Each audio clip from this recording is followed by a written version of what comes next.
할렐루야. 오늘은 11월 9일 수요일입니다. 다 같이 하나님 앞에 예배 드리시겠습니다. 본문 말씀은 창세기 45장 1절에서 15절까지입니다. 요셉이 시종하는 자들 앞에서 그 정을 억제하지 못하여 소리질러 모든 사람을 자기에게서 물러가라 하고 그 형제들에게 자기를 날리니 그때에 그와 함께한 다른 사람이 없었더라. 요셉이 큰 소리로 우니 애굽 사람에게 들리며 바로의 궁중에 들리더라. 요셉이 그 형들에게 이르되 나는 요셉이라 내 아버지께서 아직 살아 계시니이까. 형들이 그 앞에서 놀라서 대답하지 못하더라. 요셉이 형들에게 이르되 내게로 가까이 오소서. 그들이 가까이 가니 이르되 나는 당신들의 아우 요셉이니 당신들이 애굽의 판자라. 당신들이 나를 이곳에 팔았다고 해서 근심하지 마소서. 한탄하지 마소서. 하나님이 생명을 구원하시려고 나를 당신들보다 먼저 보내셨나이다. 이 땅에 2년 동안 흉년이 들었으나 아직 5년은 밭갈이도 못하고 추수도 못할지라. 하나님이 큰 구원으로 당신들의 생명을 보존하고 당신들의 후손을 세상에 두시려고 나를 당신들보다 먼저 보내셨나니 그런즉 나를 이리로 보낸 이는 당신들이 아니요 하나님이시라. 하나님이 나를 바로에게 아버지로 삼으시고 그 온 집의 주로 삼으시며 애굽 온 땅의 통치자로 삼으셨나이다. 당신들은 속히 아버지께로 올라가서 아뢰기를 아버지 아들 요셉의 말에 하나님이 나를 애굽 전국의 주로 세우셨으니 지체 말고 내게로 내려오사 아버지 아들들과 아버지의 손자들과 아버지의 양과 소와 모든 소유가 고센 땅에 머물며 나와 가깝게 하소서. 흉년이 아직 5해가 있으니 내가 거기서 아버지를 봉양하리이다. 아버지와 아버지의 가족과 아버지께 속한 모든 사람에게 부족함이 없도록 하겠나이다 하더라고 전하소서. 당신들의 눈과 내 아우 베냐민의 눈이 보는 바 당신들에게 이 말을 하는 것은 내 입이라. 당신들은 내가 애굽에서 누리는 영화와 당신들이 본 모든 것을 다 아버지께 아뢰고 속히 모시고 내려오소서 하며 자기 아우 베냐민의 목을 안고 우니 베냐민도 요셉의 목을 안고 우니라. 요셉이 또 형들과 입맞추며 안고 우니 형들이 그제서야 요셉과 말하니라. 아멘. 어제 말씀에 이어서 유다의 긴 발언이 끝나고 드디어 애굽 총리가 바로 자신 요셉이라는 것을 형제들에게 밝히는 장면이 오늘 본문에 나옵니다. 우리 5절 말씀을 보시면은요, 이제 요셉이 자신의 인생을 어떻게 해석하고 또 바라보았는지를 아주 정확하게 말하고 있습니다. 당신들이 나를 이곳에 팔았다고 해서 근심하지 마소서. 한탄하지 마소서. 하나님이 생명을 구원하시려고 나를 당신들보다 먼저 보내셨나이다. 근심하지 말고 한탄하지 말라는 것이죠. 왜요? 하나님이 생명을 구원하시려고 나를 당신들보다 먼저 보내셨기 때문입니다. 이것을 히브리 원어로 보니까 생명을 구원하시려고 레미흐야라는 단어를 썼는데요. 이것은 생명의 보존, 생명의 유지, 생명을 소생하기 위해서 나를 당신들보다 먼저 보내신 것입니다. 성도 여러분, 우리 인생에서 생명처럼 소중한 것이 어디 있겠습니까? 생명이 유지되는 것처럼 중요한 것이 어디 있습니까? 호흡이 끊어져 갈 때 다시 맥박이 뛰고 소생하는 것처럼 감사하고 기쁜 일이 어디 있습니까?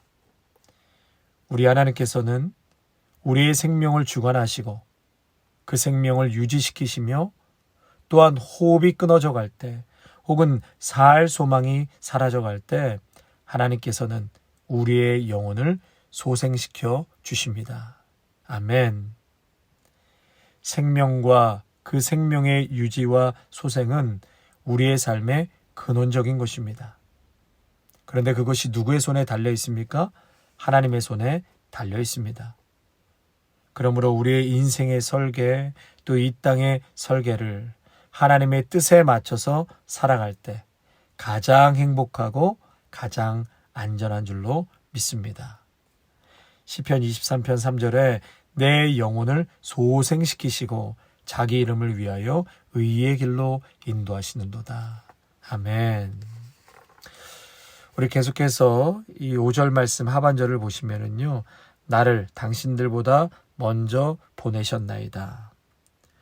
무엇하기 위하여 나를 먼저 보내셨다고요?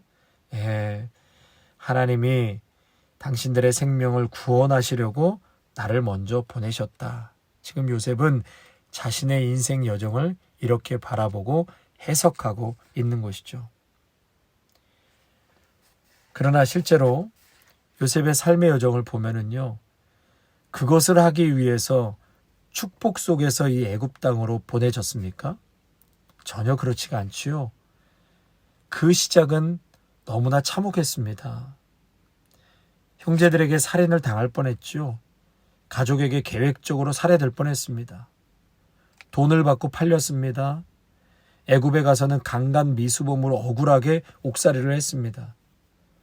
감옥에서는 술 맡은 관원장 꿈을 해석해 주니까 감옥 밖으로 나가면 널 꼭 구해줄게 하고 2년을 깜깜 무소식이었습니다.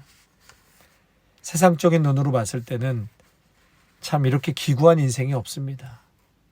얼마나 분노했을까요? 얼마나 억울했을까? 얼마나 수치스러웠을까요? 요셉이 받은 상처는 이루 말할 수가 없었을 것입니다. 여러분, 이게 무슨 축복이고 희망입니까? 도저히 이해가 안 되는 부분이라고 할 수 있죠.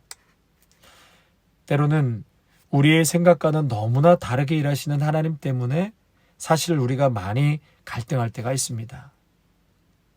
사랑하는 성도 여러분, 이렇게 혼란스러워도 그럼에도 불구하고 여전히 자기의 삶에 하나님은 개입하신다.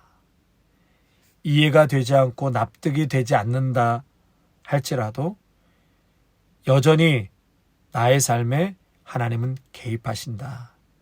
이러한 신앙의 고백과 믿음이 있으시기를 축원합니다. 요셉은 힘들고 어려웠던 삶이었지만 5절에 그것은 하나님이 생명을 구하시려고 한 하나님의 섭리였고 계획이었습니다.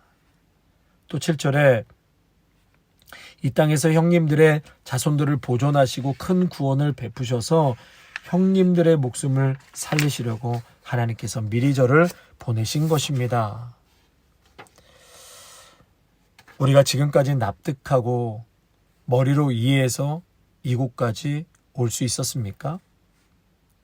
납득하고 이해해서 온 것보다 납득하지 못하고 전혀 이해하지 못했지만 강권적인 하나님의 은혜와 경륜 속에 여기까지 온 것입니다. 이렇게 복의 사람이 될 줄 누가 알았겠습니까?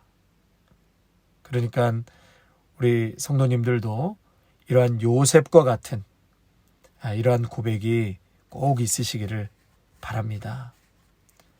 또한 하나님께서는 나 한 사람 잘 살고 잘 먹고 성공케 하려고 이렇게 복된 자리까지 오게 하신 것이 아니라 많은 사람의 생명을 구하고 그리스도의 사랑을 전하라고 아무 소망 없이 살고 상처와 아픔으로 분노하며 살고 마귀의 노예가 되어 사망의 그늘에 앉아 죽어가는 자들에게 인생 다 끝내고 자살하려고 하는 자에게 우리가 누리는 이 엄청난 복음의 축복과 은혜를 그들과 함께 누리라고 또 전하라고 나누라고 이 자리까지 인도해 주신 줄로 믿습니다.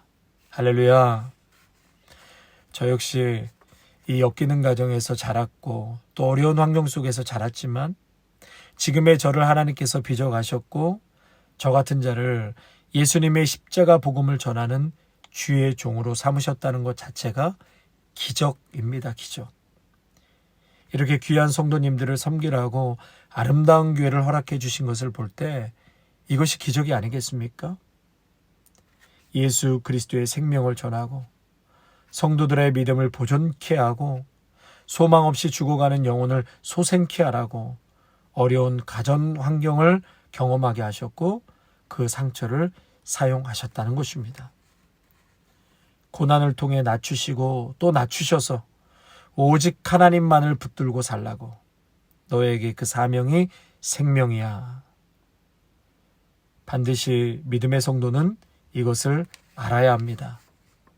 혼란스러워도 이해는 안 가도 역경과 고난을 믿음으로 재해석하시기를 축원합니다. 요셉은 구덩이에 빠졌을 때 형제들에게 애걸했습니다.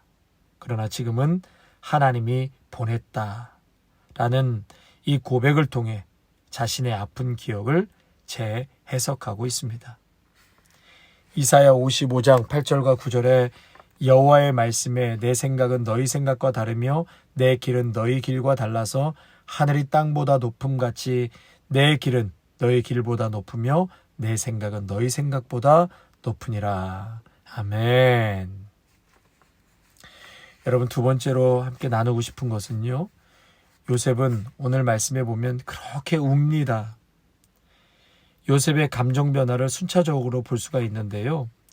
요셉은 형제들과 첫 번째 만남에서 시험하는 중에 남몰래 울지요. 42장 24절에 보면.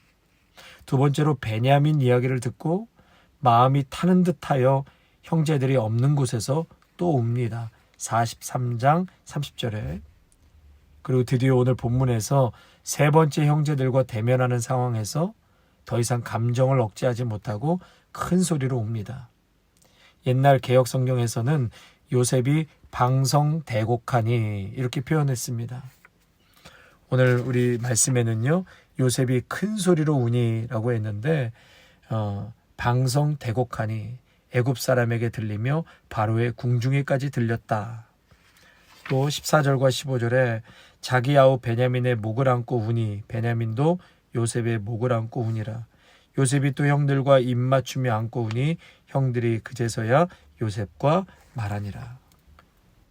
성도 여러분, 요셉의 눈물이 어떤 눈물로 보이십니까? 요셉의 이 감정의 변화는 적어도 르우벤 형이 자신에게 말할 때 자신을 죽음에 이르도록 하지 않게 막으려고 했다는 사실을 알게 되고요. 그 뒤에 유다의 간청을 통해서 아버지의 마음과 형들의 마음을 확인하게 됐고, 사무치도록 그리웠던 자신의 피부치 베냐민을 보면서 요셉의 내면이 무너지기 시작했습니다. 그동안 아무도 자신의 눈물을 닦아주지 않았고 또 억울함을 하소연할 곳조차 없었던 요셉이었습니다. 오히려 자신의 감정을 억누르는 데는 익숙했던 요셉이 그 내면에 메마른 땅의 단비처럼 하나님의 긍휼이 시작된 것이었습니다. 아버지 집에서 일어나지 않았던 그 회복이 형제들이 자신들의 죄를 직면하고 회개하는 이 순간, 벼랑 끝에 서 있는 듯 끝이라고 생각했던 이 순간, 요셉 스스로도 자신을 보고 당황하며 놀랬을 법한 이 상황에서 요셉 내면에 허락된 하나님의 긍휼과 사랑이 이집트의 왕궁에서 일어났다는 사실입니다. 가장 갈등의 중심이었던 그 요셉의 눈앞에서 그들의 관계 회복이 드디어 일어난 것이었습니다. 아멘. 요셉에게 임했던 것은 용서하는 사랑, 그리고 조건 없는 사랑이었습니다. 사랑할 수 없는 사람을 사랑하고 사랑할 가치가 없는 사람을 사랑할 때, 과거의 일을 생각하지 않고 상처 준 일을 생각하지 않고 용서하고 무조건적인 사랑이 일어날 때 주체할 수 없는 눈물로 야곱의 가족은 온전하게 회복될 수 있었던 것이었습니다. 사랑하는 성도 여러분, 이러한 긍휼과 사랑이 우리 모두에게도 임하기를 간절히 소망합니다. 이 사랑은 치유와 기적을 만들어냅니다.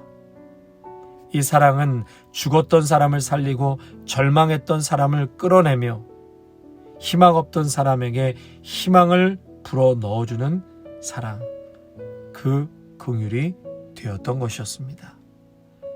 우리 모두에게도 우리의 내면에 이러한 요셉과 같은 긍휼과 사랑으로 채워주시옵소서. 하나님, 오늘 요셉의 이 뜨거운 눈물을 통하여서 상처와 깨어지고 거짓과 겉모술수로 나눠지고 틈나 있고 참으로 절망했던 이 가족의 관계가 하나님이 주신 이 긍휼과 사랑으로 말미암아 이 야곱의 가정이 온전히 치유되고 회복되어진 것처럼 아버지 하나님, 우리의 내면에도 그러한 눈물이 있게 하여 주옵소서. 메마른 이 심령 위에 은혜의 단비를 허락하여 주셔서 주여, 용서할 수 없는 곳에, 사랑할 수 없는 곳에 사랑이 임하게 하시고 용서가 임하게 하여 주셔서 그 자리에 치유와 회복과 기적의 역사가 있게 하옵소서. 예수님의 이름으로 간절히 기도하옵나이다. 아멘.